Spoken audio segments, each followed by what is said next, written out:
नबी का लब पर जो जिक्र है बे मिसाल आया कमाल आया। नबी का लब पर जो जिक्र है बे मिसाल आया कमाल आया। ঢাকা বিশ্ববিদ্যালয় সিরাত মাহফিল 2024 বাস্তবায়ন কমিটির প্রতি যারা আমাকে এখানে দাঁড়াবার সুযোগ করে দিয়েছেন, বিশেষভাবে অন্তঃস্থল থেকে কৃতজ্ঞতা জানাচ্ছি ঢাকা বিশ্ববিদ্যালয় কর্তৃপক্ষকে এই চমৎকার আয়োজনটি করবার অনুমতি প্রদান করবার জন্য এবং সার্বিক সর্বাত্মক সহযোগিতা করবার জন্য। আমি কোনো ভূমিকা ছাড়াই আমার মূল বক্তব্যে প্রবেশ করতে চাই। আজ 2024-এর যেই সময়টাতে আমরা দাঁড়িয়ে কথা বলছি, আজকের পৃথিবীতে দুর্বলদের পক্ষে কথা বলাটা ফ্যাশনে পরিণত হয়েছে। আপনারা জানেন, দুর্বল মানুষদেরকে নিয়ে কেউ কাজ করলে সমাজে তাকে হিরো মনে করা হয়। আজকের সমাজে দুর্বলদের নিয়ে কাজ করলে তাদেরকে নিয়ে মানুষ অনেক গর্ব করে। এটা গর্বের একটা ব্যাপার যে কেউ দুর্বলদেরকে নিয়ে কাজ করছে। আমরা সুন্নাহ ফাউন্ডেশন থেকে অসহায় দুস্থদের জন্য কাজ করছি। আপনারা অনেকে আমাদেরকে সেজন্য মোবারকবাদ জানাচ্ছেন, শুভেচ্ছা জানাচ্ছেন, আমাদেরকে প্রেরণা দিচ্ছেন। ধন্যবাদ আপনাদের প্রতি। কিন্তু আমি যেটি বলতে চাচ্ছি যে আজ থেকে ঠিক ১৫০০ বছর আগের পৃথিবীতে যদি আমরা ফিরে যাই, তাহলে আমরা লক্ষ্য করলে দেখতে পাবো সেই পৃথিবীতে দুর্বলদের পক্ষে কথা বলাটা ফ্যাশন তো দূরের কথা, সবচেয়ে বড় চ্যালেঞ্জের বিষয় ছিল। আজকের এই অনুকূল পৃথিবীতে দাঁড়িয়ে আপনি দাস-দাসীর অধিকার, আপনি শ্রমিকের অধিকার, আপনি নারীর অধিকার, আপনি অন্য ধর্মাবলম্বী সংখ্যালঘুদের অধিকার নিয়ে কথা বলতে পারেন। এই কথা বলাটা অনেক নিরাপদ, অনেক ফ্লেক্সিবল পরিবেশ আপনি দেখেন। কিন্তু মুহাম্মদ সাল্লাল্লাহু আলাইহি সাল্লাম যখন দুর্বলদের পক্ষে কথা বলেছেন, তখন পৃথিবীতে দুর্বলদের পক্ষে কথা বলাটা সহজ কাজ ছিল না। এটা লাইফ রিস্কের ব্যাপার ছিল, কিন্তু সে কাজটা তিনি করেছেন। সম্মানিত উপস্থিতি, প্রিয় নবী সাল্লাল্লাহু আলাইহি সাল্লাম তিনি দুর্বলদের পক্ষে যে কথা বলেছেন, সেটা আজ আমরা অনেকে যে দুর্বলদের পক্ষে কথা বলি নানা পার্থিব উদ্দেশ্যে, তার সেই দুর্বলদের পক্ষাবলম্বনটা পার্থিব কোনো উদ্দেশ্যে ছিল না। আমরা অনেকে আজ দুর্বলদের পক্ষে কথা বলি কোনো সংস্থার কোনো প্রজেক্ট পাওয়ার জন্য। আমরা অনেকে দুর্বলদের পক্ষে কথা বলি কোনো প্রজেক্ট পেয়েছি সেই টাকা হালাল করবার জন্য। আমরা অনেকে দুর্বলদের পক্ষে কথা বলি সোশ্যাল মিডিয়াতে প্রচুর লাইক কমেন্ট পাওয়া যাবে সেজন্য। আমরা অনেকে দুর্বলদের পক্ষে কথা বলি এর পেছনে আমাদের পার্থিব কোনো স্বার্থ আছে সেই কারণে। মুহাম্মদ সাল্লাল্লাহু আলাইহি সাল্লাম সেই ব্যক্তি ছিলেন যিনি দুর্বলদের পক্ষে কথা বলেছেন প্রচন্ড প্রতিকূল পরিবেশে। তার সেই কথার বিপরীতে তাকে থ্যাঙ্কস বলার মতো পৃথিবীতে কোনো মানুষ ছিল না তখন। মুহাম্মদ সাল্লাল্লাহু আলাইহি সাল্লাম দুর্বলদের পক্ষে কি বলেছেন এটা নিয়ে ঘন্টাকে ঘন্টা কথা বললেও, কি করেছেন তাদের জন্য ঘন্টাকে ঘন্টা আলোচনা করলেও শেষ হবে না। কিন্তু সময় খুবই সংক্ষিপ্ত, আমি এই জন্য মোটা দাগে মূল কথাগুলোতে চলে যেতে চাই। সর্বপ্রথম যেটি বলতে চাই, প্রিয় নবী সাল্লাল্লাহু আলাইহি সাল্লামের আবু দাউদ, তিরমিজি এবং নাসাই বর্ণিত এক হাদিস থেকে আমরা জানতে পারি, তিনি বলেছেন, তোমরা তোমাদের যে সমস্ত দুর্বল মানুষেরা আছে সেই সমস্ত দুর্বল মানুষদের ব্যাপারে আমার কাছে তালাশ করবে, খোঁজ খবর নিবে, তাদের জন্য কোনো কিছুর প্রয়োজন হলে আমাকে বলবে। কেন? কারণ তোমরা জানো যে তোমাদের আল্লাহ তাআলার তরফ থেকে যে রিজিক প্রাপ্ত হও, ফাইন্নামা তুরজাকুন ওয়া তুনসারুনা বিদুআফাইকুম, তোমাদের যারা দুর্বল আছেন সে দুর্বল এবং অসহায় মানুষগুলোর উসিলায়, তাদের কারণে আল্লাহ তাআলা তোমাদেরকে যুদ্ধ বিগ্রহে শত্রুর বিপক্ষে জয় দিয়ে থাকেন, সেগুলো তাদের কারণে দেন। আবার একইভাবে তোমাদের যে রিজিক আল্লাহ তাআলা দিয়ে থাকেন, এই রিজিকটা তোমাদের মধ্যে থাকা যে দুর্বল মানুষগুলো আছে তাদের কারণে আল্লাহ তাআলা দিয়ে থাকেন। সম্মানিত উপস্থিতি, এই হাদিসের মাধ্যমে নবী সাল্লাল্লাহু আলাইহি সাল্লাম বোঝাতে চেয়েছেন তার আশেপাশে দুর্বল মানুষেরাই বেশি থাকে। আপনারা জানেন বেলাল, আম্মার, সোহেব, আরো যে সমস্ত সাহাবী ছিলেন, সালমান ফারসি রাদিয়াল্লাহু তাআলা আনহু সহ, এই সমস্ত অসহায় মানুষগুলো একাধারে বহিরাগত, বাহির থেকে আসা। আরবের মানুষরা বাহিরের মানুষদেরকে মানুষ মনে করতে কুণ্ঠাবোধ করে অনেকে, বা বেশিরভাগ। সেই সময়ের বাস্তবতা ছিল অনেকটা সেরকম।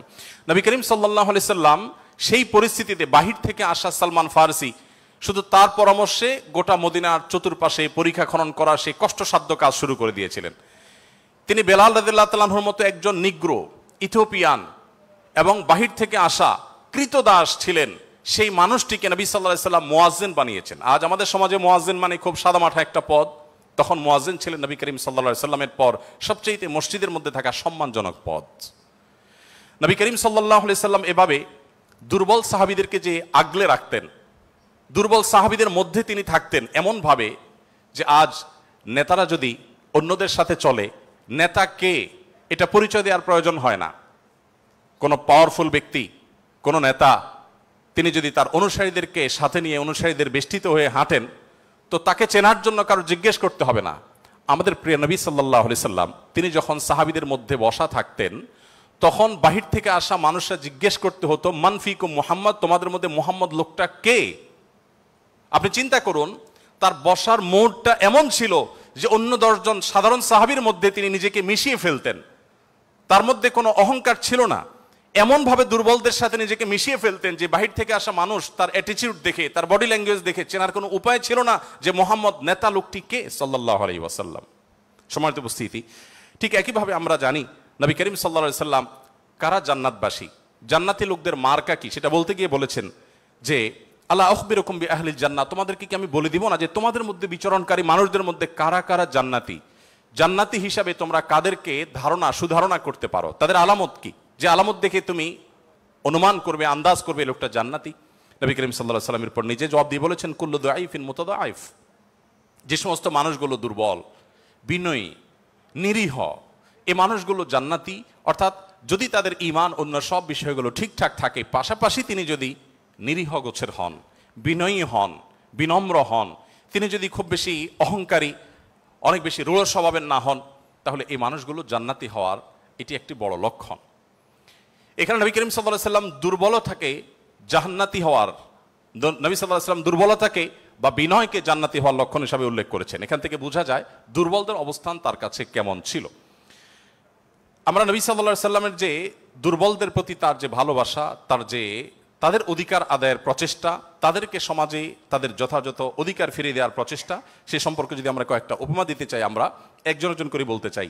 নারীদের ব্যাপারে বলতে চাই, ইতিমধ্যে ওবায়দুল্লাহ হামজা সাহেব আলোচনা করেছেন নারীদের সম্পর্কে, কিছু কথা হয়তো রিপিট হবে, তারপর আমি সংক্ষেপে শুধুমাত্র টাচ করে যাই। আপনারা জানেন নবী সাল্লাল্লাহু আলাইহি সাল্লাম যে সমাজে এসেছেন, সেই সমাজে নারী হিসেবে জন্মগ্রহণ করাটা এটা একটা অপরাধ ছিল। জীবন্ত কন্যাকে নিজের বাবা নিজে হাতে পুঁতে ফেলতো শুধুমাত্র কন্যা হওয়ার কারণে। আল্লাহ কোরআনে বলেছেন, ওয়া ইযা বুশিরা আহাদুহুম বিল উনসা যাল্লা ওয়াজহুহু মুসওয়াদ্দান ওয়া হুয়া কাযীম, কারোর কন্যা সন্তান হয়েছে এই সংবাদটা তাকে দেয়া হলে তার মুখটা কালো হয়ে যেত। এরকম ভয়ঙ্কর এক বাস্তবতার মধ্যে নবী সাল্লাল্লাহু আলাইহি সাল্লাম এসেছেন।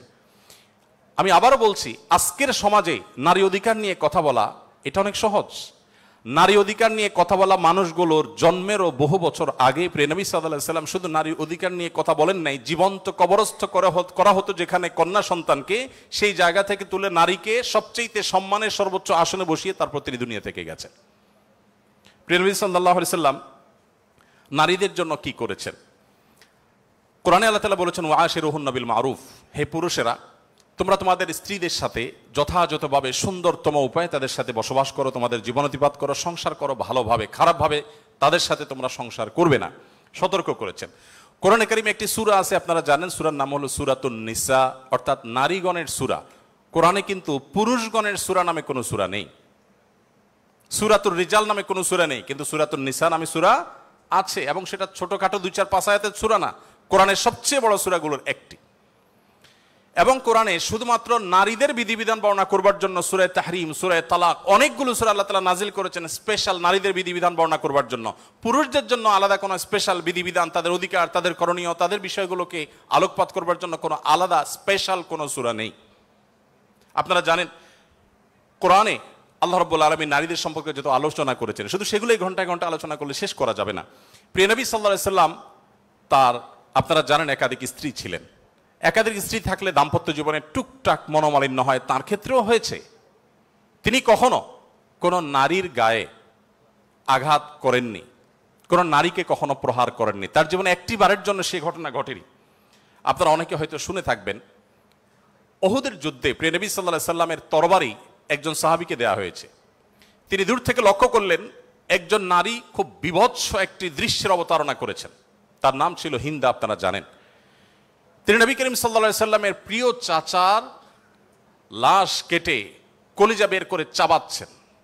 এরকম নির্মম এবং পাশবিক অত্যন্ত ভয়ঙ্কর একটি চিত্র ওই সাহাবী দেখতে পেয়ে নবী সাল্লাল্লাহু আলাইহি সাল্লামের তরবারি তার হাতে, তিনি দৌড়ে দূর থেকে আবসা আবসা দেখছেন, কাছাকাছি গেলেন। কাছাকাছি গিয়ে দেখতে পেলেন, দূর থেকে তিনি বুঝতে পারেন না যে ইনি ভদ্রলোক না ভদ্র মহিলা। খুব কাছে এসে দেখলেন যে তিনি একজন নারী।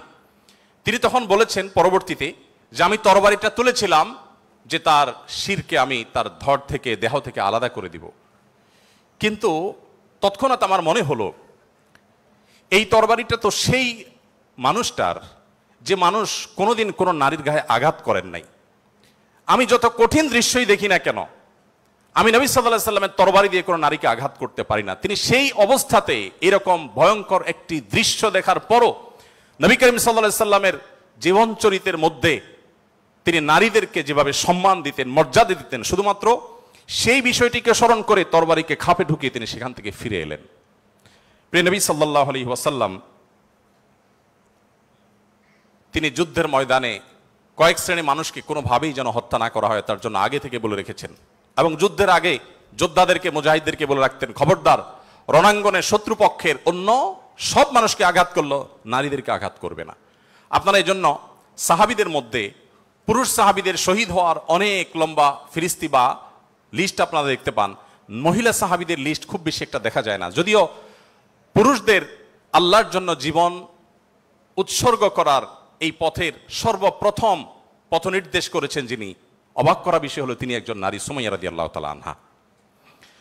প্রিয় ভাইরা আমার, নবী করিম সাল্লাল্লাহু আলাইহি সাল্লাম তার জীবনের একেবারে শেষের দিকের বক্তব্যগুলোর, ভাষণগুলোর একটি ছিল ইস্তাউসু বিন-নিসাই খায়রা, তোমরা নারীদের ব্যাপারে আমার কাছ থেকে ভালো ওসিয়ত গ্রহণ করো। অর্থাৎ আমি তোমাদেরকে ওসিয়ত করছি, আমি জীবনের শেষ মুহূর্তে, অন্তিম মুহূর্তে তোমাদেরকে উপদেশ দিচ্ছি, নারীদের বেলায়, মহিলাদের ব্যাপারে তোমরা ভালো আচরণ করবে, এটি আমার কাছ থেকে শুনে রাখো।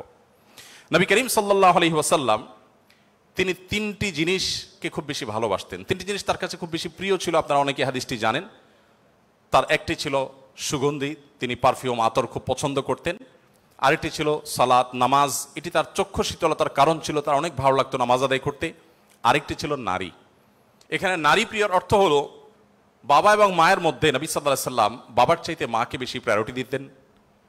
সন্তানের মধ্যে ছেলে এবং মেয়ের মধ্যে মেয়েকে বেশি ভালোবাসতেন, এত বেশি ভালোবাসতেন যে প্রিয় নবী সাল্লাল্লাহু আলাইহি সাল্লামকে আল্লাহ তাআলা ছেলে সন্তান দিয়েছেন, তাদের সবাইকে শৈশবে মৃত্যু দিয়েছেন, তার একমাত্র 4টি কন্যা সন্তানকে বাঁচিয়ে রেখেছেন। দিন শেষে তিনি কন্যাদের বাবা হয়ে বেঁচেছিলেন, ছেলেদের বাবা হয়ে বেঁচে ছিলেন না। ঠিক একইভাবে প্রিয় নবী সাল্লাল্লাহু আলাইহি সাল্লামের আরেকটা হাদিস সহিহ মুসলিমে বর্ণিত হয়েছে, আমরা জানি নবী সাল্লাল্লাহু আলাইহি সাল্লাম বলেছেন, কেউ যদি তার 2টি কন্যা সন্তানকে প্রাপ্তবয়স্ক হওয়া পর্যন্ত সুন্দর আচরণ করে, যথাযথভাবে লালন পালন করে, কোনো প্রকার বৈষম্য না করে, অবিচার না করে, তাদের প্রতি সদাচরণ করে, তো কিয়ামতের ময়দানে নবী সাল্লাল্লাহু আলাইহি সাল্লাম বলেছেন সেই লোক শুধু জান্নাতে যাবে না, কিয়ামতের দিন আল্লাহ নবী সাল্লাল্লাহু আলাইহি সাল্লাম বলেছেন আনা ওয়া হুয়া কাহাতাইন, সে এই 2টি আঙ্গুল যেরকম পাশাপাশি অবস্থান করছে জান্নাতে আমার ঠিক কাছাকাছি এইভাবে অবস্থান করবে 2টি কন্যা সন্তানকে যথাযথভাবে পালন করবার কারণে। আমি জানি না আপনারা নিশ্চয় অনেকে অনেক হাদিস পড়ে থাকবেন, আপনারা এমন কোন হাদিস পেয়েছেন কিনা যে 1 ডজন ছেলে সন্তান লালন পালন করলে এইরকম কোন ফজিলত এর কথা কোথাও বলা হয়েছে? আপনারা দেখেছেন এরকম কোন হাদিস? আমি অন্তত পাই নাই যে 1 ডজন ছেলে লালন পালন করেছে কোনো মা বাবা, তার বিনিময়ে তাদেরকে নবী সাল্লাল্লাহু আলাইহি সাল্লাম বলেছে যে 12টা যেহেতু করেছে, 2টা মেয়ের বিপরীতে 12টা ছেলে করেছে, একটা পুরস্কার হোক না, এরকম কোন পুরস্কারের কথা আমার জানা নেই। এরপরে যখন এক শ্রেণী মানুষ বলে যে ইসলাম নারীদেরকে ঠকিয়েছে, তখন তাদের ব্যাপারে কি বলা যায় সেটা আপনারা ঠিক করবেন।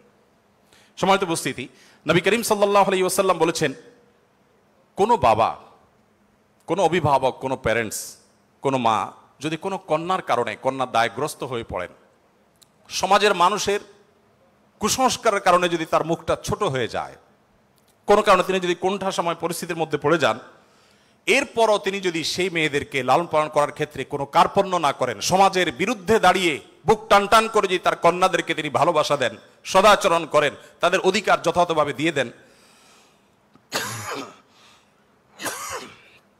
দুঃখিত, তাহলে সেক্ষেত্রে নবী সাল্লাল্লাহু আলাইহি ওয়াসাল্লাম বলেছেন এই কন্যাদের প্রতি সদাচরণ করবার কারণে জাহান্নাম থেকে মুক্তির কারণ হবে কিয়ামতের ময়দানে ওই ব্যক্তির জন্য। এটি নবী সাল্লাল্লাহু আলাইহি ওয়াসাল্লামের আরো বহু হাদিস আছে, আমি আর সেদিকে যাব না, শুধুমাত্র একটি হাদিস বলে শেষ করব। সেটা হলো, আপনারা জানেন নবী করিম সাল্লাল্লাহু আলাইহি সাল্লামকে জিজ্ঞাসা করা হলো, ইয়া রাসূলুল্লাহ মান আহাক্কুন নাসি বিহুসনি সুহবাতি, আমার সবচেয়ে ভালো আচরণ পাওয়ার অধিকারটা কার? নবীজি সাল্লাল্লাহু আলাইহি সাল্লাম বলেছেন উম্মাক, তুমি সবচেয়ে ভালো আচরণ করবে তোমার মায়ের। এরপর জিজ্ঞাসা করা হলো, হে আল্লাহর রাসূল তারপর? আপনারা জানেন হাদিসটি খুবই প্রসিদ্ধ হাদিস। তিনি বলেছেন তারপর তোমার মায়ের। জিজ্ঞাসা করা হলো তারপর, এরপরে বললেন তারপরও তোমার মায়ের। এরপর সাহাবী যখন জিজ্ঞাসা করলেন ইয়া রাসূলুল্লাহ তারপর, এরপর বললেন তোমার বাবার। আপনারা অনেকে শুনেছেন ডক্টর জাকির নায়েক, তিনি এই হাদিস প্রসঙ্গে বলেছেন আল্লাহ নবী সাল্লাল্লাহু আলাইহি সাল্লাম গোল্ড মেডেলটাও দিলেন মাকে, তারপর সিলভার মেডেলটাও দিলেন মাকে, ব্রোঞ্জটাও দিলেন মাকে, বাবাকে দিলেন একটা সান্ত্বনা পুরস্কার। এরপরে যদি কেউ বলে যে ইসলাম নারীদেরকে ঠকিয়েছে, যে যুক্তিতে বলে সেটা আপনারাও জানেন আমিও জানি। বলা হয় বাবার সম্পদে ছেলে যদি 2 টাকা পায়, মেয়ে 1 টাকা পায়। এখানে মেয়ের প্রতি অবিচার করা হয়েছে। আপনারা জানেন এর মতো হাস্যকর একটা দাবি আরেকটি হতে পারে না। কারণ ছেলে বেচারা, এতক্ষণ শুধু মেয়েদের কথা বলছি, আসলে একটু ছেলেদেরকে আমরা দুর্বল হিসেবে দেখি। ছেলে বেচারা প্রাপ্তবয়স্ক হওয়ার পর বাবা মা তার ভরণ পোষণ দিতে বাধ্য নন। যদি বাবা মা বলেন যে তুমি প্রাপ্তবয়স্ক হয়ে গেছো, তোমার চাল ডাল তুমি জোগাড় করো, বাবা মা সেটা বলতে পারেন, সে রাইট তাদের আছে। বিয়ে এখনো বেচারা করে নাই, মাত্র প্রাপ্তবয়স্ক হয়েছে।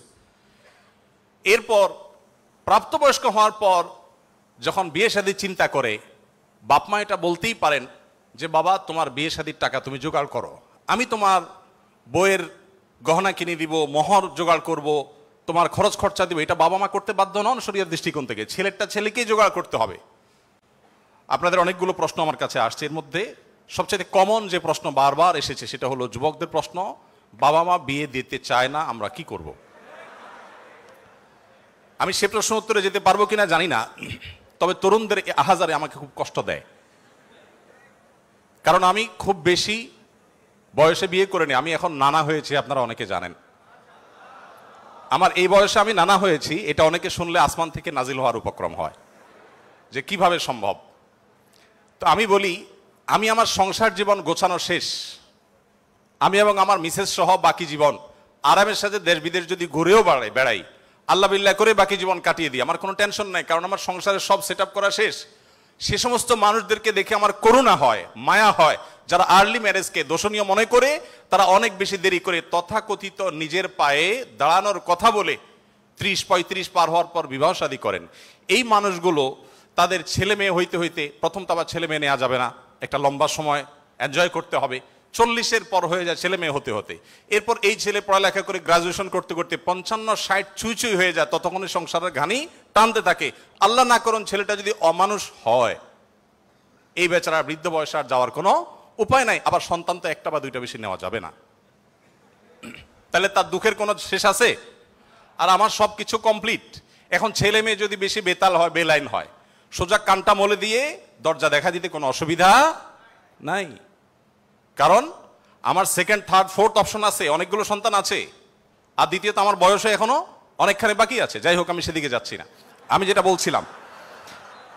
বলছিলাম সেটা হলো ছেলেদের এই বেচারাদের যে অসহায়ত্ব, এটার কথা কেউ বলে না। দেখেন, আমিও নারীদের ওয়াজি করে গেলাম, ছেলেদের অসহায়ত্বের কথা একটু বলি। এই বেচারারা যতদিন বাবার সংসারে থাকবে, তোমার ঘানি তুমি টানো, বাবা মা বাধ্য না।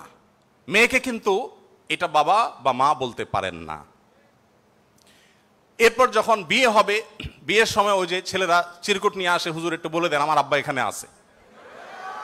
আমি পল্টনে একটা হোটেলের উদ্বোধনী দিনে আমার এক বন্ধু মানুষ সেখানে গেছিলাম, এক ছেলে তার বাবাকে ধরে আমার কাছে নিয়ে আসছে, এসে বলছে হুজুর আপনার অনেক ওয়াজ শুনছি, আজকে আমার বাপরে হাতের কাছে পাইছি, আমাকে বিয়ে দেন, আমি বহু বলছি, আজকে আপনি হাতে নাতে বলেন।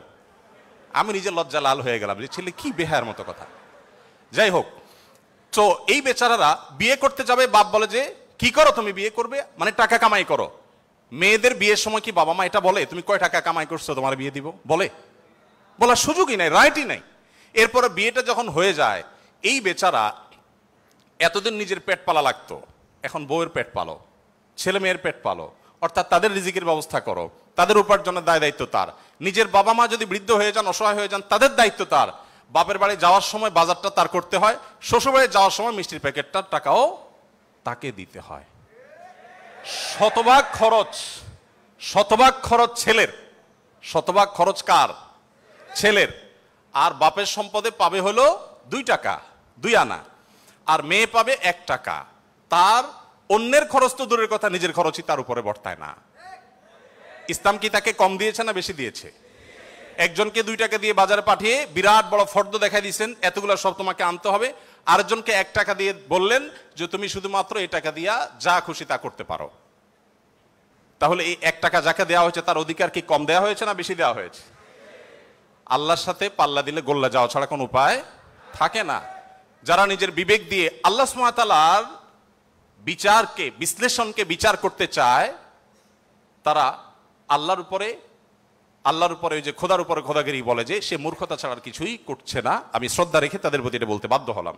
যাই হোক, আমি যেটা বলছিলাম যে নবী সাল্লাল্লাহু আলাইহি ওয়াসাল্লাম মেয়েদের সম্পর্কে এত কথা বলেছেন। দেখুন যে মা হিসাবে মেয়েদের মর্যাদা এত বেশি। ইমাম মালিক রহমতুল্লাহ আলাইহি একটি চমৎকার কথা বলেছেন। তিনি বলেছেন যে আল আম্বিয়াউ আবুল বানাত। আপনারা অবাক হবেন, যত নবী রাসূল পৃথিবীতে এসেছেন বেশিরভাগ নবী রাসূলদেরকে আল্লাহ তাআলা ছেলে সন্তান না দিয়ে মেয়ে সন্তান দিয়েছেন। যাই হোক, মেয়েদের ব্যাপারে কথা বেশি হয়ে যাচ্ছে, এক পেশে হয়ে যাচ্ছে, আমরা একটু অন্য কোন অপশনে চলে যাই। এরপরে যেটি বলতে চাই তা হলো বিধবা এবং ইয়েতিমদের ব্যাপারে। দেখুন, ইয়েতিম বিধবার ব্যাপারে নবী করিম সাল্লাল্লাহু আলাইহি ওয়াসাল্লাম বলেছেন, বুখারীতে হাদিসটি বর্ণিত হয়েছে, আস-সাইলাল আরমালাতি ওয়াল মাসাকি কাল মুজাহিদি ফি সাবিলিল্লাহ আও কাল্লাযী ইয়াকুমুল লাইলা ওয়া ইয়াসুমুন নাহার। যে ব্যক্তি কোনো বিধবার ব্যয়ভারের দায়িত্ব গ্রহণ করবে, যে ব্যক্তি কোনো ইয়েতিমের লালন পালনের দায়িত্ব গ্রহণ করবে, অভিভাবকত্বের দায়িত্ব গ্রহণ করবে, নবী সাল্লাল্লাহু আলাইহি ওয়াসাল্লাম বলেছেন এই ব্যক্তি আল্লাহর রাস্তায় রণাঙ্গনে জিহাদরত ব্যক্তি আল্লাহর কাছে যে মর্যাদা লাভ করবে, নিজের জায়গায় বসে থেকে অসহায় বিধবার দায়িত্ব, বিধবা ভাতা দিয়ে তার দায়িত্ব গ্রহণ করলে এই ব্যক্তিকে আল্লাহ তাআলা সেই মর্যাদা দান করবেন। আপনি এরকম কোন হাদিস দেখাতে পারবেন না যে একটা লোক বেচারার বউ মরে গেছে, মন মরা থাকে, যদি কোনো ভদ্র মহিলা তার আশ্রয় দেওয়ার জন্য তিনি অনুপযুক্ত হওয়া সত্ত্বেও নিজেকে পেশ করেন, উপস্থাপন করেন আর তার আশ্রয় হয়ে যান, তাহলে নবী সাল্লাল্লাহু আলাইহি ওয়াসাল্লাম বলেছেন তার এই পুরস্কার আছে। নিশ্চয়ই ভালো কাজের সওয়াব আছে, কিন্তু আলাদা পার্টিকুলার কোনো সওয়াবের কথা নবী সাল্লাল্লাহু আলাইহি ওয়াসাল্লাম বলেন নাই। কিন্তু একজন বিধবার ব্যাপারে কিন্তু সেই কথা বলা হয়েছে। ইয়েতিমের ব্যাপারে নবী সাল্লাল্লাহু আলাইহি ওয়াসাল্লাম বলেছেন, আনা ওয়া কাফিদুল ইয়াতিমি কাহাতাইন। আমি এবং ইয়েতিমের অভিভাবক, যিনি ইয়েতিমের দায়িত্ব নেন, এই দুইজন এই দুটি আঙ্গুলের মতো পাশাপাশি জান্নাতে অবস্থান করবো। আপনারা অনেকে বলতে পারেন যে জান্নাতে এই লোক নবীর কাছে থাকবে, এর আগে শুনলাম 2টা কন্যা লালন পালন করলে সেও নবী সাল্লাল্লাহু আলাইহি ওয়াসাল্লামের কাছে থাকবে, তো নবী সাল্লাল্লাহু আলাইহি ওয়াসাল্লামের কাছে কতজন থাকবে? আসলে দুনিয়াতে আমরা একজনের সাথে আরেকজন হাঁটতে পারি, আখিরাতকে আমরা দুনিয়ার মতো কম্পেয়ার করি বা বিবেচনা করি, আখিরাতের বিষয়টা সম্পূর্ণ ভিন্ন। নবী সাল্লাল্লাহু আলাইহি ওয়াসাল্লামের জান্নাত এটা তো দুনিয়ার কোনো প্রাসাদের মতো হবে না, বিশাল বড় জগৎ নিয়ে হবে। সবচেয়ে ছোট জান্নাতে যে গোটা পৃথিবীর সমান 10 পৃথিবীর সমপরিমাণ জান্নাত তিনি পাবেন। মহাশূন্য সম্পর্কে আমরা ধারণা পাওয়ার পর আমাদের কাছে এটা খুব সহজ মনে হয় যে পৃথিবীর অন্যান্য পৃথিবীর বাইরে যে আল্লাহ তাআলার মহা সৃষ্টি আছে সেগুলোর তুলনায় পৃথিবী খুব ক্ষুদ্র।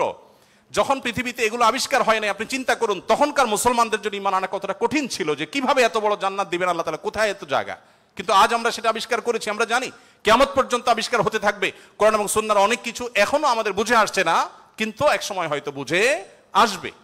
তো যাই হোক, নবী করিম সাল্লাল্লাহু আলাইহি ওয়াসাল্লাম ইয়েতিমের ব্যাপারে এই সুসংবাদ আমাদেরকে দিয়েছেন। এবং নবী সাল্লাল্লাহু আলাইহি ওয়াসাল্লাম আরেকটা হাদিস বলে আমি শেষ করব। তিনি বলেছেন, যে ব্যক্তি তার পরিবারের মধ্যে কোনো ইয়েতিমকে সংযুক্ত করেন, এই জায়গা আমি একটু থামবো। ইয়েতিমকে সংযুক্ত করার মানেটা কি? আমাদের দেশে ইয়েতিম বা গরিবের বাচ্চাকে লালন পালন অনেকেই করেন, কিন্তু সেটা নিজের ধান্দায় করেন, গরিবের প্রয়োজনে না। কিভাবে সেটা? কারোর সন্তান হচ্ছে না, তখন তিনি একটু বাবা ডাক শুনতে চান, মা ডাক শুনতে চান, তো এই জায়গা থেকে তিনি একটা বাচ্চাকে নিয়ে আসেন, অসহায় মানুষের, কারোর কোনো বাচ্চার বাবা মারা গেছেন, বাবা মারা গেছেন, মা মারা গেছেন, তাকে নিয়ে আসেন, সেই বাচ্চাটাকে এনে লালন পালন করেন এবং মনে করেন আমি অনেক সওয়াবের কাজ করছি। আপনি অবশ্যই সওয়াবের কাজ করছেন না যদি আপনার উদ্দেশ্য হয় আপনার যে মা ডাক শোনা, বাবা ডাক শোনা সেটা, আর যদি আপনার উদ্দেশ্য হয় যে না আমি তাকে লালন পালন করতে চাই, সে তার মায়ের কাছেই থাকুক, আমি তার ভরণ পোষণ দিব, তার পড়াশোনার খরচ চালাবো, তার অভিভাবকত্ব করব, তাকে আশ্রয় দিব, তাহলে আপনি এই হাদিসের সুসংবাদ পাবেন ইনশাআল্লাহ তাআলা। আপনি যদি নিজে পার্থিব কোনো স্বার্থে তাকে লালন পালন করেন তাহলে এই হাদিসের মর্যাদা আপনি লাভ করবেন না। নবী করিম সাল্লাল্লাহু আলাইহি ওয়াসাল্লাম মুসনাদ আহমদে বর্ণিত একটা হাদিসে আসছে, তিনি বলেছেন যে এক ব্যক্তি তার কাছে বলেছে, হে আল্লাহর রাসূল, আমার অন্তরটা অনেক শক্ত, আমি খুব শক্ত হৃদয়ের মানুষ, আমার মনটা নরম হয় না, আপনি আমাকে কোনো একটা পরামর্শ দিন। নবী সাল্লাল্লাহু আলাইহি ওয়াসাল্লাম বলেছেন, তুমি ইয়েতিমের মাথায় হাত বুলাবে, তোমার মন নরম হবে, এবং সেই সাথে অসহায়দের তুমি খাদ্য দান করবে, আহার দিবে। এই দুটি কাজ যদি তুমি করো তাহলে তোমার অন্তরের কাঠিন্য দূর হয়ে যাবে। আমাদের অনেকের মধ্যে এই অভিযোগ আছে, আমরা এই আমলগুলো করতে পারি। নবী সাল্লাল্লাহু আলাইহি ওয়াসাল্লাম দুর্বলদের মধ্যে যারা দাস দাসী ছিলেন তাদের জন্য কি করেছেন আপনারা অনেকে জানেন।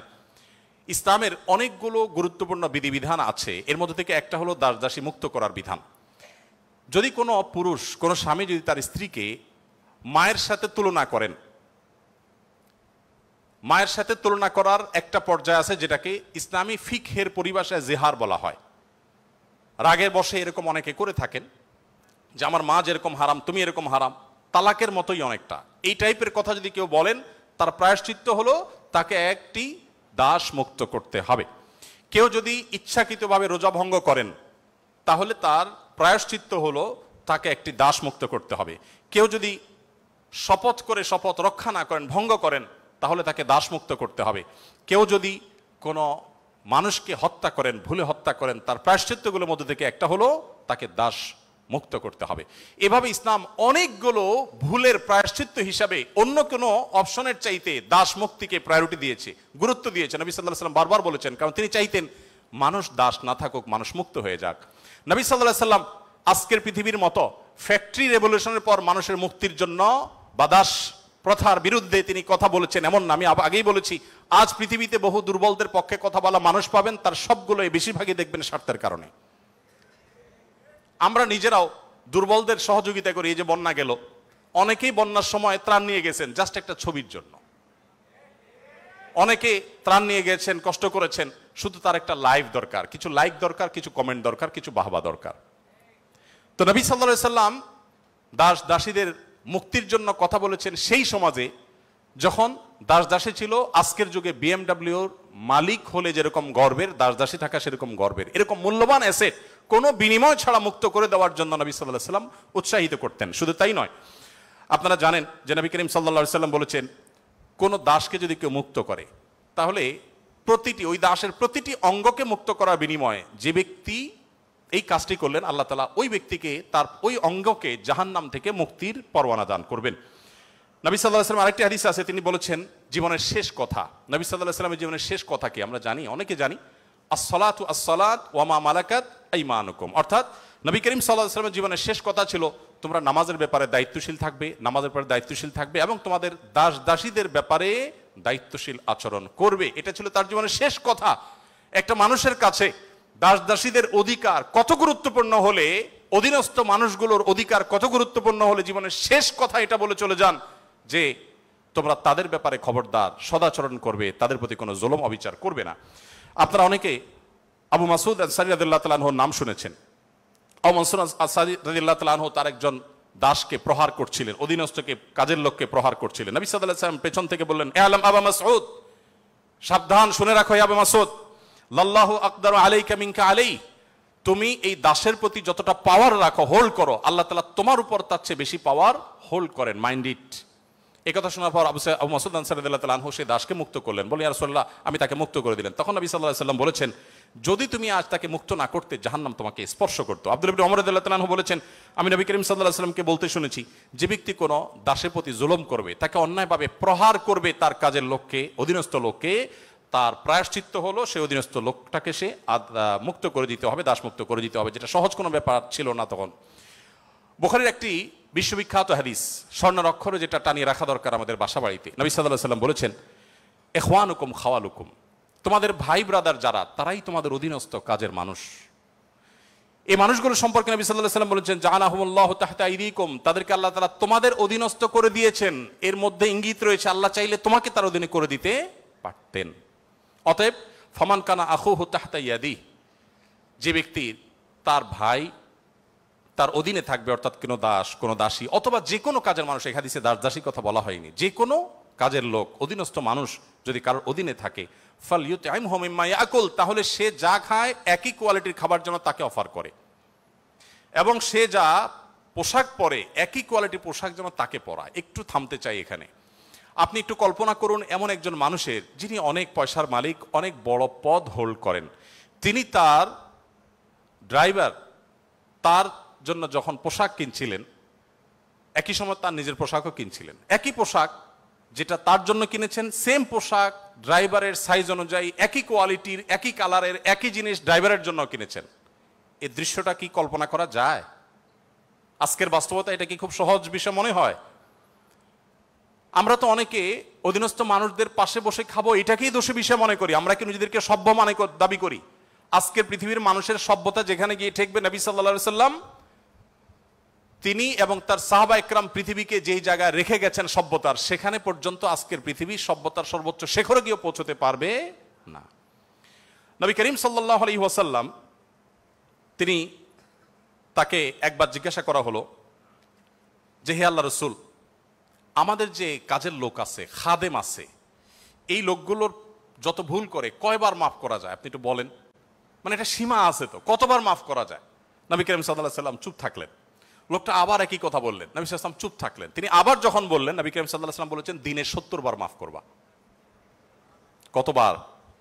এর মানে হলো তুমি নিজেকে নিয়ন্ত্রণহীন করবে না। এই বিষয়ে অবশ্য ওয়াজ করা অনেক সহজ, আমল করা অনেক কঠিন। আল্লাহ তাআলা আমাদেরকে আমলের তৌফিক দান করুন। এভাবে নবী করিম সাল্লাল্লাহু আলাইহি ওয়াসাল্লাম দুর্বলদের পক্ষে, দুর্বলদের অধিকার আদায়ের জন্য অনেক কথা বলেছেন। সেই সময় যখন দুর্বলদের পক্ষে কথা বলা আজকের মতো ফ্যাশনের বিষয় ছিল না। আজ যারা অধিকারের কথা বলে তাদের জন্মেরও হাজারো বছর আগে প্রিয় নবী সাল্লাল্লাহু আলাইহি ওয়াসাল্লাম এই মানুষগুলোর অধিকার আদায় করে উন্নতির চরম শিখরে রেখে গেছেন। পৃথিবী আবার তাদেরকে অবনমন করেছে। আজ সেজন্য আমাদেরকে কথা বলতে হচ্ছে। সম্মানিত উপস্থিতি, নবী করিম সাল্লাল্লাহু আলাইহি ওয়াসাল্লাম তিনি অন্য ধর্মাবলম্বীদের অধিকার নিয়ে যত কথা বলেছেন, অনেক লম্বা কথা বলতে হবে, আমার হাতে একেবারে সময় নেই। আমি শুধু এটুকু বলবো, আল্লাহ তাআলা কোরআনে কারিমে বলেছেন লা ইয়ানহাকুমুল্লাহু আনিল্লাযীনা লাম ইউকাতিলুকুম ফিদ-দীন ওয়া লাম ইখরিজুকুম মিন দিয়ারিকুম আন তাবাররুহুম ওয়া তুকসিতু ইলাইহিম ইন্নাল্লাহা ইউহিব্বুল মুকসিতিন। যে সমস্ত অন্য ধর্মাবলম্বীরা তোমাদেরকে তোমাদের দেশ থেকে বের করে দেয়নি, তোমাদের উপর কোনো যুদ্ধ চাপিয়ে দেয়নি, অর্থাৎ শান্তিপূর্ণ সহাবস্থান করছে, তাদের প্রতি সদাচরণ করতে তোমাদের আল্লাহ তোমাদেরকে নিষিদ্ধ করেনি না, বরং আল্লাহ তাআলা সদাচরণকারী, ন্যায়নিষ্ঠ আচরণকারীকে ভালোবাসেন। তার মানে সংখ্যালঘুদের প্রতি, অন্য ধর্মাবলম্বীদের প্রতি কোনো মুসলিম যদি সদাচরণ করে, এই লোক আল্লাহর ভালোবাসা পাবে। বাংলাদেশে মানুষ ধর্মপ্রাণ, এদেশে ওলামা একরাম দায়িত্বশীল। এই জন্য আমি প্রায় বলি, আমাদের আশেপাশে অন্য যে কোনো দেশের সংখ্যালঘুদের চাইতে আমাদের দেশের সংখ্যালঘুরা আলহামদুলিল্লাহ অনেক ভালো আছে। সেজন্য আমরা অনেক হ্যাপি এবং সুখী। আমরা চাই তারা আরো ভালো থাকুক। আমাদের আশেপাশের বিভিন্ন দেশে বহু ধর্মীয় দাঙ্গা হয়েছে, শত শত মানুষ মারা গেছে। বাংলাদেশের আজও পর্যন্ত কখনোই ধর্মীয় দাঙ্গায় শত শত মানুষ তো দূরের কথা, ডজন ডজন মানুষ মারা গেছে এমন কোনো ঘটনা কখনো শোনা। সংখ্যালঘুদের নির্যাতনের যে সমস্ত বিচ্ছিন্ন ঘটনা ঘটে, এটা আমরাও জানি, আমাদের সংখ্যালঘু ভাই বোনেরাও জানেন। এটা দিন শেষে রাজনৈতিক ফায়দা হাসিলের নীল নকশা ছাড়া আর কিছুই নয়। বাংলাদেশের সবচেয়ে বড় ধর্মীয় শিক্ষা প্রতিষ্ঠান হাটহাজারী মাদ্রাসার ঠিক কোল ঘেঁষে একটা মন্দির, আমি সেই মাদ্রাসার ছাত্র। এত প্রাচীন এই মন্দির এবং মাদ্রাসাও প্রাচীন, শতবর্ষী মাদ্রাসা এবং প্রাচীন মন্দির। কেউ বলতে পারবে না যে মাদ্রাসার হাজার হাজার ছাত্রের কেউ কোনোদিন একটা ঢিল সেই মন্দিরে নিক্ষেপ করেছেন অথবা মন্দির থেকে পাল্টা এরকম কিছু হয়েছে, কেউ বলতে পারবে না। বাংলাদেশের মানুষের সাম্প্রদায়িক সম্প্রীতির যে উদ্যম দৃষ্টান্ত, পৃথিবীর অনেক উন্নত দেশেও সে দৃষ্টান্ত নাই। এটা আমরা কোত্থেকে পেয়েছি? ইসলাম থেকে পেয়েছি। আমাদের সংখ্যালঘু ভাই বোনদের প্রতি সদাচরণ করতে আমাদের ইসলাম বলে, ভালো মুসলিম হওয়ার প্রয়োজনে আমাদের এটা করতে হচ্ছে। অতএব আমরা যত বেশি ভালো মুসলিম হতে পারবো, আমাদের সংখ্যালঘু ভাই বোনরাও তত নিরাপদে থাকবেন। নবী সাল্লাল্লাহু আলাইহি ওয়াসাল্লাম বলেছেন, যেই ব্যক্তি কোনো অমুসলিম, যিনি মুসলিম ভূখণ্ডে বসবাস করার পারমিশন নিয়ে আসছেন, ধরুন বাইরে থেকে ভিসা নিয়ে এসছেন, অনুমোদিত তার বসবাসটা, এরকম কোন অন্য ধর্মাবলম্বীকে যদি কোনো মুসলমান হত্যা করে, এই মুসলমান এই হত্যার কারণে জান্নাত তো দূরের কথা, জান্নাতের ঘ্রাণও সে পাবে না। মানুষটা কিন্তু অন্য ধর্মাবলম্বী। নবী সাল্লাল্লাহু আলাইহি ওয়াসাল্লাম একটা ইহুদির লাশ নিয়ে যাওয়া হচ্ছিল, তিনি সম্মান প্রদর্শন করলেন। সাহাবীরা বললেন, ইয়া রাসূলুল্লাহ, ইহুদির লাশ আপনি সম্মান প্রদর্শন করছেন? নবী সাল্লাল্লাহু আলাইহি ওয়াসাল্লাম বলেছেন, আলাইসাত নাফসা, সে কি মানুষ না? লোকটা ইহুদি হতে পারে কিন্তু তিনি মানুষ না। আব্দুল্লাহ ইবনে ওমর রাদিয়াল্লাহু তাআলা বাসায় ছাগল জবে হয়েছে, তিনি বাহির থেকে এসে জিজ্ঞাসা করলেন, আহাদাইতুম লিজারনাল ইয়াহুদি, আমাদের ইহুদি প্রতিবেশী বাসায় গোশত পাঠিয়েছো? বাসার লোকজন বলল না তো। তখন তিনি বললেন, আল্লাহ রাসূল সাল্লাল্লাহু আলাইহি ওয়াসাল্লাম প্রতিবেশীর অধিকার নিয়ে এত কথা বলেছেন যে নিজের সম্পদে তাদের হিস্সা আল্লাহ তাআলা নির্ধারণ করে দেওয়ার উপক্রম হয়েছিল, আর তোমরা কেন প্রতিবেশী বাসায় খাবার পাঠাওনি? আমাদেরকে আরো ডেভেলপ করতে হবে। আমাদের আশেপাশে কোনো হিন্দু বসবাস করেন, আপনার পাশে ফ্ল্যাটে, পাশের বাড়িতে, আপনি কয়দিন তার বাসায় খাবার পাঠিয়েছেন, গিফট পাঠিয়েছেন? অথচ ইসলাম কিন্তু সেই নির্দেশ আমাদেরকে করে। যাই হোক, নবী করিম সাল্লাল্লাহু আলাইহি ওয়াসাল্লাম চতুষ্পদ জন্তু, পশু পাখির প্রতি তার যে দয়া ছিল, তারা দুর্বল, তারা অসহায়, তাদের পক্ষে নবী সাল্লাল্লাহু আলাইহি ওয়াসাল্লামের যে অবস্থান ছিল, একবার আপনারা জানেন বিখ্যাত হাদিস, নবী সাল্লাল্লাহু আলাইহি ওয়াসাল্লাম বলেছেন যে অনেক আগের একটি ঘটনা, এক লোক তিনি যাচ্ছিলেন কোথাও পানি পান করার জন্য, কোন একটা কুয়াতে তিনি নেমেছেন, উঠে দেখতে পেলেন একটি কুকুর পিপাসায় সেরকম উসফুস করছে, তখন তিনি তার পোশাক খুলে পানিতে চুবিয়ে সে পানির চিবিয়ে ওই কুকুরকে খাওয়ালেন। এই হাদিসটি দুই রকম আছে, একজন পুরুষের ক্ষেত্রে আছে তিনি তার পায়ের মোজা খুলেছেন, একজন নারীর কথা আছে তিনি তার ওড়না খুলে এই কাজটি করেছেন। ওই নারী ব্যভিচারিণী হওয়া সত্ত্বেও আল্লাহ তাআলা একটি প্রাণীর প্রতি এই ভালোবাসা, এই সম্প্রীতি দেখাবার জন্য তাকে মাফ এবং নাজাত দিয়ে দিয়েছেন। নবী সাল্লাল্লাহু আলাইহি ওয়াসাল্লাম বলেছেন যে এর বিপরীতে একজন নারী, আপনারা সেটাও শুনেছেন অনেকে, যে একটি ইবাদত গুজার একজন নারী একটি বিড়ালকে বেঁধে রেখেছিলেন এবং সে বিড়ালকে বেঁধে রাখতে রাখতে এক পর্যায়ে না খেয়ে বিড়ালটি মারা গেছে, তাকে খাদ্য দেননি। শুধুমাত্র এই কারণে তিনি ইবাদত গুজার হওয়া সত্ত্বেও আল্লাহ তাআলা ওই নারীকে জাহান্নামী হিসেবে ঘোষণা করেছেন, শুধুমাত্র একটা প্রাণীর জীবনের প্রতি এই হেয়ালিপনা করার জন্য। এখন প্রাণী তো দূরের কথা, মানুষের জীবন আমরা শেষ করে ফেলছি নির্দয়ভাবে। নবী করিম সাল্লাল্লাহু আলাইহি সাল্লামের আরো হাদিস আমরা জানি, একটা পাখির দুটি বাচ্চাকে কেউ একজন ধরে নিয়ে গেলেন। নবী আলাইহিস সালাম যখন দেখলেন এই কাজটি কেউ করেছে, তখন বললেন যে কে কাজটি করেছ? তখন নবী করিম সাল্লাল্লাহু আলাইহি সাল্লাম তাকে ডেকে বললেন, যাও, এই যে পাখি, মা পাখিটা সে ছটপট করছে আমি দেখতে পাচ্ছি, এই বাচ্চাগুলোকে সেখানে রেখে আসো, এটা তোমার জন্য জায়েজ নাই, মা পাখির বাচ্চাগুলোকে তুমি ছিনিয়ে আনবে জাস্ট তোমার বিনোদনের জন্য। তখন নবী করিম সাল্লাল্লাহু আলাইহি সাল্লাম ওই নির্দেশ সাহাবীকে করেছেন এবং ভৎসনা করেছেন এই কাজটি করবার জন্য।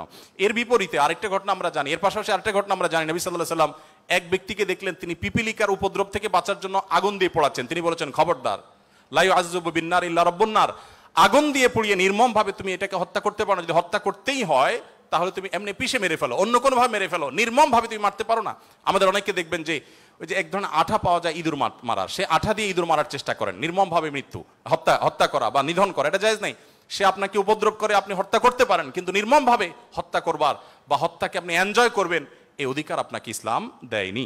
নবী করিম সাল্লাল্লাহু আলাইহি ওয়াসাল্লাম তার সাহাবী আব্দুল ইবনে সাঈদ ইবনে জুবায়ের বলেছেন যে সাহাবী আব্দুল ইবনে ওমর রাদিয়াল্লাহু তাআলা আনহু একবার যাচ্ছিলেন, দেখলেন যে কুরাইশের কিছু যুবক কিছু পাখিকে বেঁধে রেখে তীর নিক্ষেপ করছিলেন হাত সই করার জন্য, এবং ওই পাখিগুলোর যে মালিক তাকে বলেছেন যেটা লাগবে না, মিস হবে, ওই তীরটা তোমার, বিনিময়ে তুমি তীর পেয়ে যাবে, আর লাগলে তো পাখি মারা যাবে। এটা জাস্ট মজা করছিল তারা। দেখেন আল্লাহ নবী সাল্লাল্লাহু আলাইহি ওয়াসাল্লামের সাহাবী আব্দুল ইবনে ওমর যখন এসেছেন, জাস্ট তাকে দেখেছে, দেখার সাথে সাথে দৌড়ে পালিয়ে গেছে তারা, ওই যুবকরা, কারণ জানেন যে নবী সাল্লাল্লাহু আলাইহি ওয়াসাল্লামের সাহাবী কোন প্রাণীর প্রতি নির্মমতাকে সহ্য করবেন না, চলে গেছে তারা।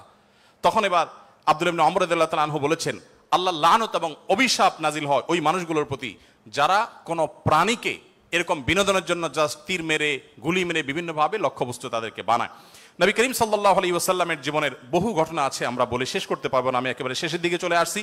একবার নবী করিম সাল্লাল্লাহু আলাইহি ওয়াসাল্লাম একটি ওট দেখতে পেলেন, খুব ক্ষীণকায়, জীর্ণশীর্ণ, দুর্বল, এবং তার চোখে পানি। নবী সাল্লাল্লাহু আলাইহি ওয়াসাল্লাম তার শরীরের উপরে খুব আলতো করে হাত বুলিয়ে দিলেন। তখন সেই ওটের আচরণ দেখে বর্ণনাকারী সাহাবী বলছেন, মনে হচ্ছিল সে অনেকটা প্রশান্তি অনুভব করেছে। তখন তিনি ওটের মালিককে ডেকে বললেন যে এই ওটকে তুমি কেন ভালো করে খাবার দাবার দাও না, তার ব্যাপারে তুমি আল্লাহকে কেন ভয় করো? নবী সাল্লাল্লাহু আলাইহি ওয়াসাল্লাম তাকে সতর্ক করলেন। ঠিক একইভাবে নবী সাল্লাল্লাহু আলাইহি ওয়াসাল্লাম ঐতিহাসিক একটি হাদিস সহিহ মুসলিম বর্ণিত, তিনি বলেছেন, ইন্নাল্লাহা কাতাবাল ইহসানা আলা কুল্লি শাই ফাইদা কাতালতুম ফাহসিনুল কিতলাহ ওয়া ইযা যাবাহতুম ফাহসিনুজ যিবহা। যদি কেউ কোন প্রাণীকে জবে করতে হয়, জবে করে খেতে হয়, আল্লাহ তার জন্য হালাল করেছেন, সেও যেন নির্মমভাবে জবে না করে। এই জন্য ছুরি যেন ভালো করে ধার দিয়ে নেয়, যাতে করে পশুর প্রতি নির্মমতা করতে করতে ধীরে ধীরে তাকে যেন হত্যা করতে না হয়। এমনকি কোনো মানুষকে যদি মৃত্যুদণ্ড দিতে হয়, তাকেও যেন নির্মমভাবে হত্যা না করা হয়। প্রয়োজনে তাকে যদি মৃত্যুদণ্ড দিতে হয়, এমনকি রণাঙ্গনে যদি শত্রুপক্ষ হয়, নির্মমভাবে তার অঙ্গ প্রত্যঙ্গ কেটে টুকরা টুকরা করবেন, এই নির্মমতা করার অনুমতি ইসলাম আপনাকে দেয়নি। আপনাকে মানুষ হতে বলেছে ইসলাম। নবী সাল্লাল্লাহু আলাইহি ওয়াসাল্লাম এক ব্যক্তিকে দেখলেন যে তিনি তার কোন একটা পশু জবাই করার জন্য শুইয়ে তারপরে সেই পশু ছুরি ধার দিচ্ছেন। একদিক থেকে শুয়েছেন, হয়তো পাও দিয়ে ফাড়া দিয়ে ধরে রেখেছেন, আর অপর দিক থেকে হাত দিয়ে তিনি ছুরি ধার দিচ্ছিলেন। নবী সাল্লাল্লাহু আলাইহি ওয়াসাল্লাম বলেছেন যে আতুরিদু আন তুমিতাহা মাউতা, তুমি কি চাও এই প্রাণীটাকে কয়েকবার হত্যা করতে? কেন তুমি আগে ছুরি ধার দিয়ে আনো নাই? নবী করিম সাল্লাল্লাহু আলাইহি ওয়াসাল্লাম একটি গাধার পাশ দিয়ে যাচ্ছিলেন, দেখতে পেলেন যে গাধাটার উপরে কেউ ছেক দিয়েছে, কোন লোহাটো হাতে দাগ দিয়ে ছেক দিয়েছে, ক্ষতবিক্ষত হয়েছে। নবী সাল্লাল্লাহু আলাইহি ওয়াসাল্লাম বলেছেন, লাআনাল্লাহুল্লাযী ওয়াসামা, যে ব্যক্তি গাধাটাকে ছেক দিয়েছে, আল্লাহর লানত, আল্লাহর রহমত থেকে সে বঞ্চিত হয়ে অভিশাপ তার উপরে নাজিল হবে। নবী করিম সাল্লাল্লাহু আলাইহি ওয়াসাল্লাম এক ব্যক্তিকে দেখলেন যে তিনি বলছেন, হে আল্লাহর রাসূল, আমি যখন ছাগল জবে করি তখন আমি যাতে অপ্রয়োজনীয় কষ্ট দিতে না হয়, নির্মমতা করতে না হয়, সেদিকটা খেয়াল করে। নবী সাল্লাল্লাহু আলাইহি ওয়াসাল্লাম বলেছেন, রাহিমাকুল্লাহ, তুমি যদি ছাগলের প্রতি দয়া পরবশ হও, আল্লাহ তাআলা তোমার প্রতি দয়া পরবশ হবেন। ভাইরা আমার, এমনকি তৃণ লতা গাছপালা এগুলো প্রয়োজন ছাড়া যদি কেউ কাটে, নবী সাল্লাল্লাহু আলাইহি ওয়াসাল্লাম বলেছেন ওই ব্যক্তির মাথায় আল্লাহ তাআলা জাহান্নামের আগুন নিক্ষেপ করেন, প্রয়োজন ছাড়া যদি বৃক্ষ নিধন করে কেউ। আমি যদি সারাদিন সারারাত বলি, হয়তো নবী সাল্লাল্লাহু আলাইহি ওয়াসাল্লাম দুর্বলদের অধিকার আদায়ের জন্য কি করেছেন, শুধু কথা বলেননি, কি করেছেন সেগুলো বলে হয়তো শেষ করা যাবে না। আমাদের সময় অনেক আগেই শেষ হয়ে গেছে। আমি শুধুমাত্র শেষের দিকে আসছি এবং বলতে চাই, আজকে যে জায়গায় আমি দাঁড়িয়ে কথা বলছি, এই বিশ্ববিদ্যালয় সহ বহু বিশ্ববিদ্যালয়, বিশেষ করে পাবলিক বিশ্ববিদ্যালয়গুলো, যেগুলো মেধাবীদের, দেশের সবচেয়ে বড় বড় ভালো মেধাবীদের সবচেয়ে বড় বিচরণ ক্ষেত্র, এই জায়গা থেকে আমাদের আনন্দের অনেক ইতিহাস যেমন রচিত হয়েছে, দুই একটি দুঃখের এবং বেদনার ঘটনাও এখানে ঘটতো। তার মধ্যে থেকে একটি হলো র্যাগিংয়ের ঘটনা। নতুন একজন শিক্ষার্থী, যেখানে পুরাতন শিক্ষার্থী বা বড় ভাইদের কাছে, সিনিয়রদের কাছে স্নেহ ভালোবাসা পাওয়ার কথা, র্যাগিংয়ের নামে তাকে অপমানিত করা, অপদস্থ করা, তাকে হ্যারাসমেন্ট করা, তাকে অপমান অপদস্থ করে পশুর মতো বুনো আনন্দে মেতে ওঠা, এটা আমাদের দেশের অনেক শিক্ষা প্রতিষ্ঠানের একটি অঘোষিত কালচারে পরিণত হয়েছিল।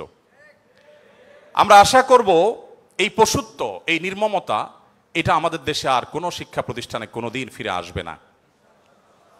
আমরা সবাই যদি দায়িত্বশীল হই, আমরা সবাই যদি মানুষ হই, ভালো মুসলমান হতে হলে ভালো মানুষ আমাদেরকে হতে হবে। আমরা যদি ভালো মানুষ হই, তাহলে আমাদের দ্বারা এরকম ঘটনা কখনো ঘটতে পারে না। একজন মানুষের কষ্ট কারোর আনন্দের কারণ হতে পারে না। নবী করিম সাল্লাল্লাহু আলাইহি ওয়াসাল্লাম বলেছেন, যে ব্যক্তি কোনো ছোটদের প্রতি স্নেহ করে না, ভালোবাসে না, সে আমার উম্মত না। ছোট এবং জুনিয়রদের প্রতি যদি স্নেহ মমতা না থাকে, ভালোবাসা না থাকে, সে আর যা হোক নবী করিম সাল্লাল্লাহু আলাইহি ওয়াসাল্লামের উম্মত হিসাবে পরিচিতি পাবে না। অতএব র্যাগিংয়ের এই অপসংস্কৃতিকে ঝেঁটিয়ে শিক্ষা প্রতিষ্ঠানগুলো থেকে বিদায় করতে হবে আপনাদেরকেই। সবাই রাজি আছেন তো ইনশাআল্লাহ? আল্লাহ তাআলা আমাদের সবাইকে সেই তৌফিক দান করুন। সময় উপস্থিতি, আমাদের আসরের সময় হয়ে গেছে অনেক আগেই। আমি খুব সংক্ষেপে শেষ করলাম। আপনাদের প্রশ্ন, অনেকগুলো প্রশ্ন আমার কাছে আছে, কিন্তু প্রশ্ন আমি এখনো টাচই করতে পারলাম না, তো সেজন্য আমি ক্ষমা চেয়ে নিচ্ছি। নামাজের পর আর কোনো সেশন আদৌ থাকবে কিনা আমি জানি না, তবে যেহেতু প্রশ্নগুলো আপনারা দিয়েছেন, আমি কোনো লাইভে সেটার উত্তর দিয়ে দিতে পারি। আর যদি নামাজের পরে সেশন হয়, তাহলে সেখানে আমরা 15-20 মিনিটের প্রশ্নগুলো উত্তর দেওয়ার চেষ্টা করতে পারি। আর একটি আহ্বান আপনাদের প্রতি আমি রাখতে চাই, সেটা হলো, আপনারা অনেকে আমাদের সাথে বিভিন্ন সময় যোগাযোগ করেন যে আসুন্নাহ ফাউন্ডেশনের সাথে আপনারা কিভাবে ইনভলভ হবেন। আপনারা অনেকে হয়তো মনে করেন আমরা শিক্ষার্থী মানুষ, আমরা টাকা পয়সা দিতে পারবো না, তাহলে আসুন্নাহ ফাউন্ডেশনের সাথে কিভাবে ইনভলভ হবে। আমি আপনাদেরকে বলতে চাই, আসুন্নাহ ফাউন্ডেশনের যে ওয়েবসাইট আছে, asunnahfoundation.org, আমাদের এই ওয়েবসাইটে ভলান্টিয়ার রেজিস্ট্রেশন বা ভলান্টিয়ার নিবন্ধন যে ফিচার আছে, সেখানে ক্লিক করে আপনি আপনার তথ্যপত্র দিয়ে যদি সাবমিট করে রাখেন, আমাদের কাছে আপনাদের ডাটা চলে আসবে। আপনারা যেন আনন্দিত হবেন যে আমাদের ফেনী, লক্ষ্মীপুর, নোয়াখালীতে বন্যা দুর্গতদের যে পুনর্বাসনের কার্যক্রম চলছে, সেখানে প্রায় 45টা টিম, 45টা টিম সেখানে কাজ করছে। এই প্রত্যেকটা টিমে কোনো না কোনো পাবলিক বিশ্ববিদ্যালয়ের ছাত্ররাই নেতৃত্ব দিচ্ছেন। তাদের সাথে কোনো ব্যবসায়ীকে, কোনো চাকরিজীবীকে ট্যাগ করা হয়েছে। 3 জন করে এক একটা টিমে থাকে, তারা সেখানে কাজ করছে, তথ্যপত্রগুলো ভেরিফিকেশন করছে। তাদের তথ্যপত্রের ভিত্তিতে আমরা ইনশাআল্লাহ অসহায় এবং দুস্থ মানুষদের ঘরগুলো বানিয়ে দেওয়ার, কৃষকদেরকে নগদ অর্থ সহায়তা দেওয়ার এবং অন্যান্য কার্যক্রম আমরা পরিচালনা করব। তো আপনারা যদি ফাউন্ডেশনের সাথে ইনভলভ হতে চান, আমি আপনাদের সবাইকে উদাত্ত আহ্বান করতে চাই, এমনকি আমাদের বোনদেরকেও বলতে চাই যে আপনারাও আমাদের ফাউন্ডেশনের ভলান্টিয়ার হিসাবে নিবন্ধন করতে পারেন। আমাদের যখন প্রয়োজন হবে, আমরা কোনো সময় আমাদের নিবন্ধিত ভলান্টিয়ারদেরকে প্রায়োরিটি দিয়ে বিভিন্ন কাজের ক্ষেত্রে আমরা তাদেরকে ইনভলভ করে থাকি। আমরা আশা করি যে আমাদের কল্যাণমূলক কাজে আপনারাও সাথী হবেন, সঙ্গী হবেন। আজকের এই আয়োজন, এত সুন্দর একটি আয়োজন করবার জন্য কর্তৃপক্ষকে আমি ধন্যবাদ জানাই, এবং বিশেষভাবে ধন্যবাদ জানাই আমাকে এখানে এসে কিছু কথা বলবার সুযোগ দেওয়ার জন্য। আমার কথার মধ্যে যদি সঠিক কিছু বলে থাকি আল্লাহর তরফ থেকে, ভুল কিছু বলে থাকলে সেটি আমার তরফ থেকে, শয়তানের তরফ থেকে। আল্লাহ তাআলা আমাদের সবাইকে নবী করিম সাল্লাল্লাহু আলাইহি ওয়াসাল্লামের রঙে রঙিন হওয়ার তৌফিক দান করুন, তার আদর্শে আদর্শবান হওয়ার তৌফিক দান করুন। জাযাকুমুল্লাহ খাইরা। আসসালামু আলাইকুম ওয়া রাহমাতুল্লাহি ওয়া বারাকাতুহু।